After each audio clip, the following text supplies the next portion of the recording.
सुबह के सूरज की सुनहरी किरणें जब इन पेड़ों की पत्तियों को छूकर गुजरती हुई धरती को छूती हैं, तो पूरा जंगल एक अनूठे संगीत से भर जाता है। ये है पलामू बाघ अभयारण्य।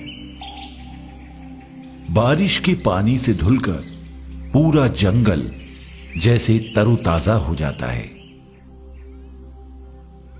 शहर के प्रदूषण और हल्ला गुल्ले से दूर इस जंगल के हर कण पर जिंदगी जैसे खिली खिली नजर आती है।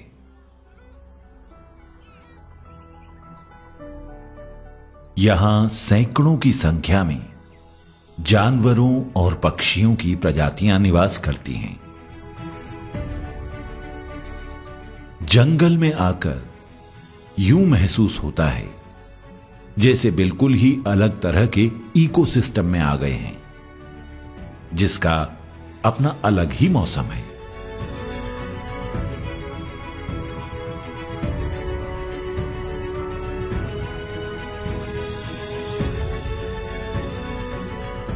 यूं लगता है कि इस शानदार जंगल ने खुद ही इन बादलों को बनाया था, जिसने धरती की प्यास बुझाई और सूखते हुए जल स्रोतों को फिर से भर दिया, पीने के लिए भी और खेलने के लिए भी। छोटा नागपुर पठार की गोद में बसे प्रकृति के अनमोल खजाने को सींचती है कोयल और गुहा नदियां, जिनके बगल में सघन वनों के बीच में स्थित है बेतला नेशनल पार्क। कुल 1129 वर्ग किलोमीटर में फैला ये टाइगर रिजर्व, जिसका मुख्य क्षेत्र 415 वर्ग किलोमीटर है और 650 वर्ग किलोमीटर बफर क्षेत्र है, अपने आप में दुनिया के सबसे अद्भुत भू परिदृश्यों में से एक है। भारत के शुरुआती 9 टाइगर रिजर्व में से एक बेतला टाइगर रिजर्व किसी जमाने में बाघों का आश्रय स्थल और प्रमुख निवास था। 1973 में जब इसे टाइगर रिजर्व घोषित किया गया था, तब यहां लगभग 50 बाघ रहते थे। हालांकि अपनी पहली गणना के बाद से ही यहां बाघों की संख्या में लगातार कमी आती रही। 2012 की गणना में यहां एक मेल टाइगर और 5 बाघिन थीं, लेकिन साल 2017 में हुई गणना में पाया गया कि अब इस जंगल में बाघ नहीं है। वर्ष 1973 में प्रोजेक्ट टाइगर की शुरुआत के साथ देश में 9 टाइगर रिजर्व बनाए गए थे। पलामू टाइगर रिजर्व देश के प्रथम 9 टाइगर रिजर्व में से एक। यहाँ का पूरा फॉरेस्ट एक मिक्स फॉरेस्ट है, जहाँ प्लांट के 1000 से अधिक स्पीसीज पाए जाते हैं। यहाँ के साउदर्न पार्ट में बैम्बू के काफी स्पीसीज मिलते हैं। पलामू टाइगर रिजर्व का पूरा हैबिटेट चीतल, सांबर, बाइसन, वाइल्ड बोर और एलिफेंट के लिए काफी सूटेबल है। वर्ष 2000 तक यहाँ पे बाघों की संख्या 50 से अधिक थी, परंतु धीरे धीरे अभी बाघों की संख्या में कमी आई है।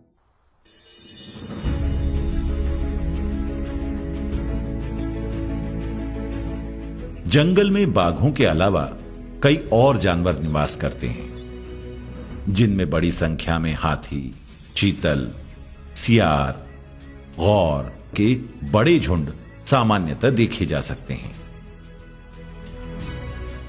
इसके अलावा कुछ बहुत दुर्लभ जीव भी हैं। 4 सींग वाले प्रांचीगोला इसी जंगल के निवासी हैं।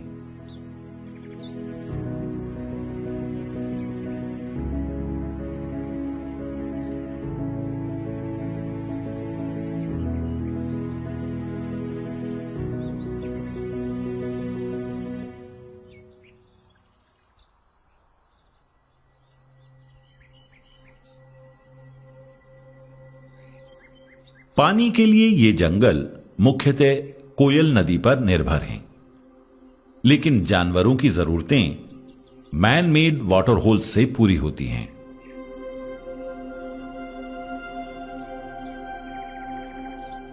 कोयल नदी के अलावा पूरे जंगल में लगभग 400 छोटे बड़े जल स्रोत हैं, जो जंगली जानवरों के अलावा पानी की और जरूरतों को भी पूरा करते हैं और पूरे जंगल के इकोसिस्टम को दुनिया भर में सबसे दुर्लभ बनाते हैं। इसी जंगल में गर्म पानी के सोते भी हैं और दूसरी तरफ मंडल डैम भी है, जो इस जंगल का एक महत्वपूर्ण हिस्सा है।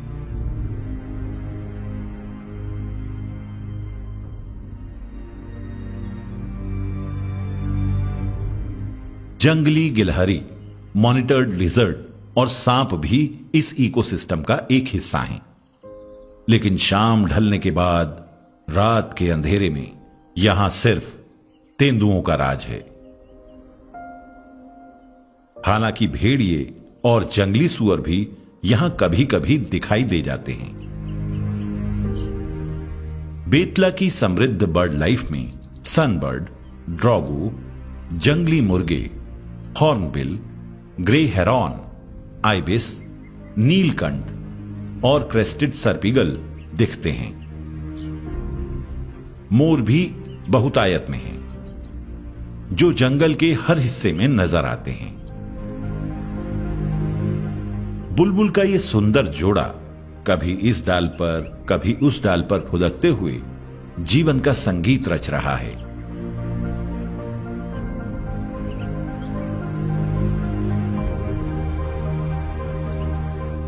इस वन्य क्षेत्र को 1947 में भारतीय वन अधिनियम के तहत एक रिजर्व क्षेत्र के रूप में अलग किया गया था, जिसके बाद इसे 1973 में एक वन्य जीव अभयारण्य का दर्जा दिया गया। सन 1986 में इसे राष्ट्रीय उद्यान का दर्जा दिया गया।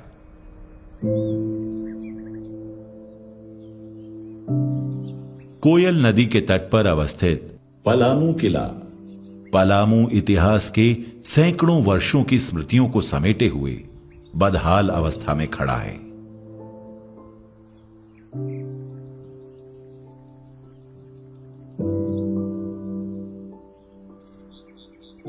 इस किले से कोयल नदी समेत मेदिनी नगर क्षेत्र के मनोहारी प्राकृतिक दृश्यों को देखा जा सकता है। कुछ वर्ष पूर्व इस किले को पुरातात्विक महत्व का घोषित किया गया है, लेकिन इसके बावजूद भी ये चेरो वंशीय साम्राज्य के वैभवशाली इतिहास का मूक साक्षी अपनी दुर्दशा पर सिसकता नजर आता है। किले से थोड़ी दूर पर यहां का नायाब और खूबसूरत कमल दल तालाब है, जहां कमल के फूलों का ये शानदार नजारा देखने को मिलता है। ये तालाब अपने अनूठे रंगों और आकृतियों से मन में रोमांच पैदा करता है।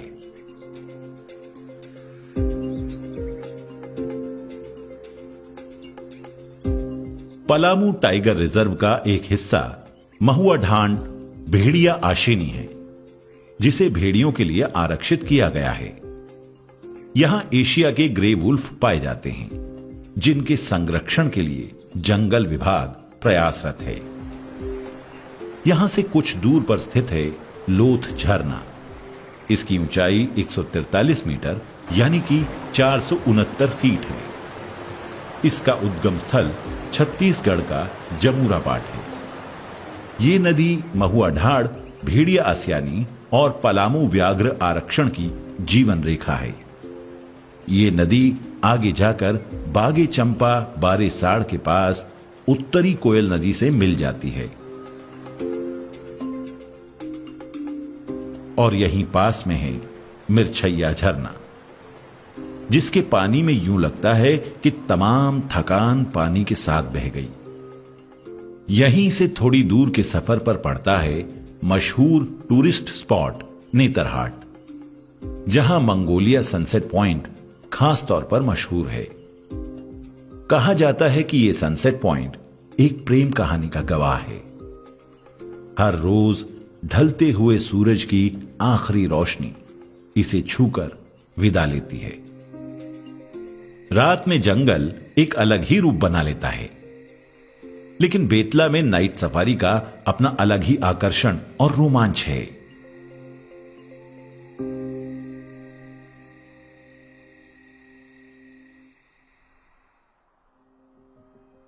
जंगल के बीचों बीच यह रेल ट्रैक गुजरता है, जिसने जंगल को 2 हिस्सों में बांट दिया लगता है। 1924 में ब्रिटिश सरकार ने 291 किलोमीटर के इस रेल ट्रैक को बिछाया था। तब से लेकर अब तक जंगल में रहने वाले जानवरों के लिए यह रेलवे ट्रैक एक घातक दुर्घटना क्षेत्र बना हुआ है। जंगल के बीच से गुजरने वाले इस रेलवे ट्रैक ने जंगल को ही नहीं बल्कि जानवरों को भी 2 हिस्सों में बांट दिया है। जहां जंगल का एक हिस्सा बिल्कुल खाली है, इसके बावजूद हर रोज कोयला ढोने वाली रेलों से जानवरों की दुर्घटना में मौतें होती रहती हैं। ये दुर्घटनाएं इसलिए नहीं होती कि पशु रेलवे ट्रैक पार करते हैं, बल्कि इसलिए होती हैं कि यह रेलवे ट्रैक जंगल के बीच से गुजरता है। इसके बावजूद भारत सरकार ने यहीं एक और रेलवे ट्रैक बिछाने की घोषणा की है, जिसके पीछे तर्क वही है, अर्थव्यवस्था, जिसकी नींव में कोयले की ऊर्जा। हालांकि स्थानीय निवासी, जंगल के बीच बसे विभिन्न समुदाय और गांव के लोग और फॉरेस्ट विभाग के अधिकारी इस योजना के विरोध में हैं। पलामू टाइगर रिजर्व पूरे झारखंड का सबसे अनमोल धरोहर है और हम इसे खोते जा रहे हैं। पहले ही बहुत चीज समाप्त हो चुकी है और अगर अब भी हम नहीं जागे तो बचा खुचा जो फॉरेस्ट है वो भी खत्म हो जाएगा। और इसमें सबसे बड़ी जिम्मेवारी केंद्र और राज्य सरकार की है, क्योंकि जो रेलवे लाइन है उससे लाखों जानवरों की बीते 20-25 साल में मौत हुई है। और इससे पहले कि और क्षति पहुंचे, मैं केंद्र से गुजारिश करूंगा ये रेलवे लाइन को बाहर स्थापित किया जाए, क्योंकि हमारे वन कर्मी दिन रात प्रयासरत हैं कि इस जंगल को कैसे बचाना है।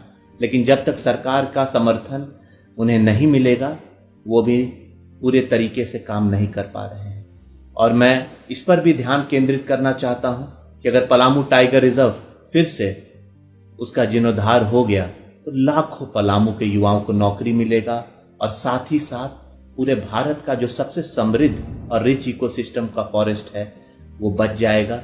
और अंत में मैं यही बोलूंगा, जो मुहिम की शुरुआत मैंने की थी उस मुहिम में आप लोग साथ दें, क्योंकि पूरे दुनिया से, पूरे देश से इसको बहुत समर्थन मिला है। तो save Betla, save Palamu. Thank you. जंगल की जिंदगी प्रकृति के साथ उन्मुक्तता और तनाव रहित जिंदगी है, जहां जीवन हर पल जन्म लेता है। पलक झपकते ही रंग बदल जाते हैं, आसमान पेड़ों का सिर छूता नजर आता है और दूर तलक जहां तक नजर जाती है खूबसूरती ही खूबसूरती दिखती है। जहां सांस भरकर हवा मिलती है, जहां अपना अलग शोर है जिसमें छिपा है अद्भुत संगीत। जंगल के इस जीवन को हर कदम संरक्षण चाहिए, हर कदम सुंदरता चाहिए, हर कदम चाहिए, ताकि सूरज यूं ही हर रोज निकलता रहे और हर रोज यूं ही ढलता रहे और जंगल का ये जीवन चलता रहे।